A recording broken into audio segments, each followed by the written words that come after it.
షుగర్ని ఈజీగా తీసుకోవాలి, లైఫ్ స్టైల్ని మార్చుకోవాలి అండ్ నిద్ర సెట్ చేసుకోవాలి. డెఫినెట్గా షుగర్ని మనం కంట్రోల్ చేసుకోవచ్చు. ప్రాక్టికల్గా ఎన్నో వేల కేసెస్ మా దగ్గరికి వచ్చి షుగర్ని కంట్రోల్ చేయలేమేమో భయపడుతూ వస్తుంటారు. నేను ఒకటే అంటాను, లైఫ్ స్టైల్ని మార్చుకోండి, పర్మనెంట్గా మెడిసిన్స్ లేకుండా కూడా మనం చేసుకోవచ్చు. కానీ కంపల్సరీ మానిటర్ చేసుకోవాలి. మనం షుగర్ ఒకసారి మనం డైట్ ఫాలో అవుతున్నామంటే వీక్లో ఒక్కసారి షుగర్ ఫాస్టింగ్ ఎలా ఉంది, పోస్ట్ ఎలా ఉంది, అలా మానిటర్ చేసుకున్నప్పుడు కరెక్ట్ మోతాదులో పర్ఫెక్ట్గా వస్తున్నప్పుడు మీరు మంత్లీ వన్స్ చేసుకున్న ఇబ్బంది లేదు. లైఫ్ స్టైల్ మార్చుకోండి, రెగ్యులర్ ఫిజికల్ యాక్టివిటీ పెట్టుకోండి అండ్ లో గ్లైసెమిక్ ఇండెక్స్ ఫుడ్స్ తీసుకోండి. షుగర్స్ అనేవి కంప్లీట్ జీరో చేయండి.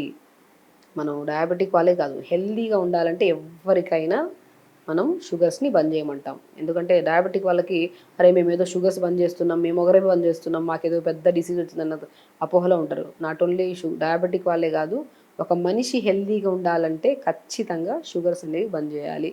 వాళ్ళు వీళ్ళందరం బంద్ చేస్తున్నాం కాబట్టి మనకు ఒక్కరికే బంద్ చేస్తున్నామన్న ఇదిలో తీసేసి షుగర్స్ కంప్లీట్ బంద్ చేసి నీళ్లు ప్రాపర్గా తీసుకుంటే కరెక్ట్ మోతాదులో పడుకుంటే టైంకి మనకి డయాబెటిక్ రాదు.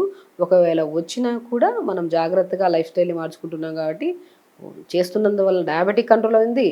చేసే ప్రయత్నం డయాబెటిక్ వస్తే ఎన్నో రకాల డిసీజెస్ మనకు రాకుండా కూడా మనం కాపాడుకోవచ్చు. Very simple techniques.